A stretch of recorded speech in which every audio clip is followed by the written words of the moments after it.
of stuff. So. Okay, very good. What are the primary services that you use online to gather the news?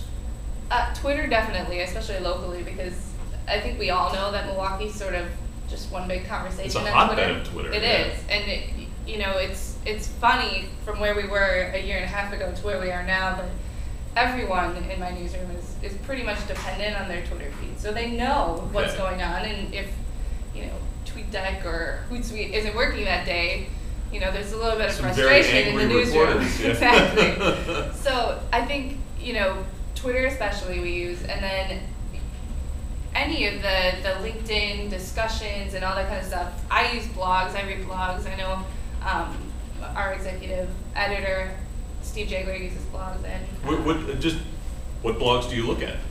It's a big. I have a Google homepage, and I have a ton of blogs on there. So it's just a matter of what I'm reading that day. But a lot of times the bloggers are the ones that are talking about the trending topics in technology or IT, and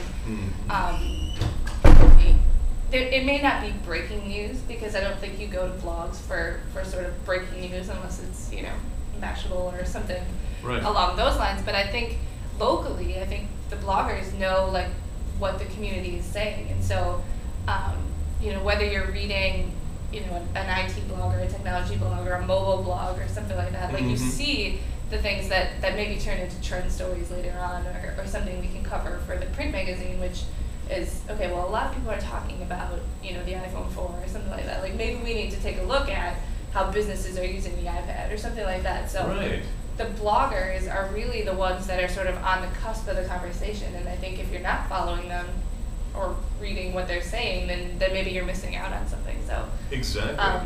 What dropped it? Connection disconnected. What was I going to ask you? Forget it. It had to do with blogs and. Oh man, I forgot. It'll come back to it. Let's talk. Maybe we can wrap up with B2B and B2C. Okay.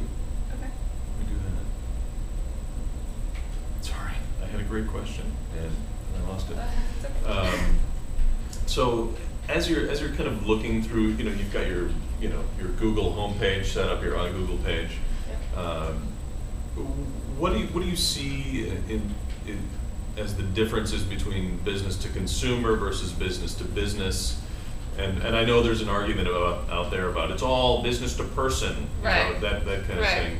But do you see any differences in how those verticals communicate with you, or what you pay attention to? Because our realm is mostly B2B, we deal a lot with B2B companies. I think I see a lot more of that. And so, like you said, the whole argument, business to person, I think that they're still doing business with persons, but with people, but they're targeting, I lost the answer that I was going to say. No, it's okay. B2B is probably targeting, I don't know, they probably, you're targeting other businesses. Right. It's not necessarily look at our new product or look at our new service. It's a bit more educational, would you say? I would, sort of, but I would say that they're saying, look at our service that your business can utilize at the same time. It's not necessarily like AJ Bombers where we have a new burger or something like that, but it's like, it is driven That's towards... yet another mention of AJ Bombers. Yeah, well, I mean, because I think that they're on the cusp of it, but part of the reason why they're thinking, why a lot of B2B companies are thinking that it only works for restaurants, because he is so popular and he has had so much success. But I think that businesses or B2B companies really are offering the same kind of thing, but for a business or for a business owner versus somebody that's going to be buying a product off a shelf. That's a really interesting metaphor, and I think it's absolutely right on. I mean, if you're in a business, let's say you are, I don't know, you manufacture parts that go into a car. Right. I mean, you're still selling to somebody. Right. You still have to convince that CEO or that owner that your company should deal with those parts. So I mean, everyone's a customer. Right. Exactly. And I think that sometimes there's that perception that B2B companies aren't dealing with people, but they are. They're dealing with people who own other businesses that are going to use their service. So I think that in a way they're using that technology and journalists the same way. I mean, they're reaching out trying to get publicity or something for their product that's going to help other businesses. And I think there isn't a huge difference in how they interact with us other than what the story or what the topic is actually about. So question for you, and I'm trying to think like someone who could be at this event. So I can imagine, let's say I have a company and my company has a blog and it's written by an expert. Do you pay attention to specific companies, or do you pay attention to bloggers who kind of have an industry perspective? How does that work for you? I think it's a little bit of both. I think obviously we're going to read a blog that is written by a company that we care about the stuff that they're doing because they're big in the region or something. But I think that blog also has to have a face to the name, because I think like you said, everybody likes dealing with people. So if I'm reading this blog from this company who's well known regionally, but I have no idea who's writing it, then it's almost like, well, you take it with a grain of salt, because you're like, well, who's really writing that blog? Is it an intern who may not know exactly what the company's about, or is it the CEO who obviously has a lot of influence and obviously has a lot of knowledge about what's going on in his company or her company. So that's very interesting, because I think the challenge that a lot of internal marketers and public relations staff have is, how do I get my CEO to actually write a blog? Right. Well, and I think it's hard for me to think about it that way, because I think that those CEOs and the executives of that company are living and breathing everything that's going on that day.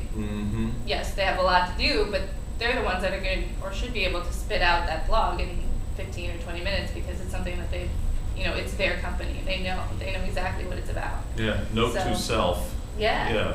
So I think because you have a lot to do, granted, it may be something where you need to throw some stuff together, but I think that the blog, regardless, has to have a face. How it gets done is not your problem. Right. But you're just saying, give me an expert. Right. Or somebody that's, a credible source, or at least somebody that is taking account for the things that they're putting out there, because then I can call that person and say, well, what did you mean by that? And then I know that person is actually the one that actually wrote it, so they can explain what they actually mean by that. So I think I've come across some blogs and sort of just given it out and shot it out there as sort of a tip that said, look, like, I know this is your company blog, but you should really have a face to whoever's writing it, because then we know, you're positioning yourself as a credible source, not just the company as a credible source, because good companies are run by good people. So Exactly. So this is fantastic information that you're sharing. It's really wonderful. Thank you. And my last question for you is, all things considered, what is it that really tickles you about doing your work? What is it that at the end of the day, you say, that was fun?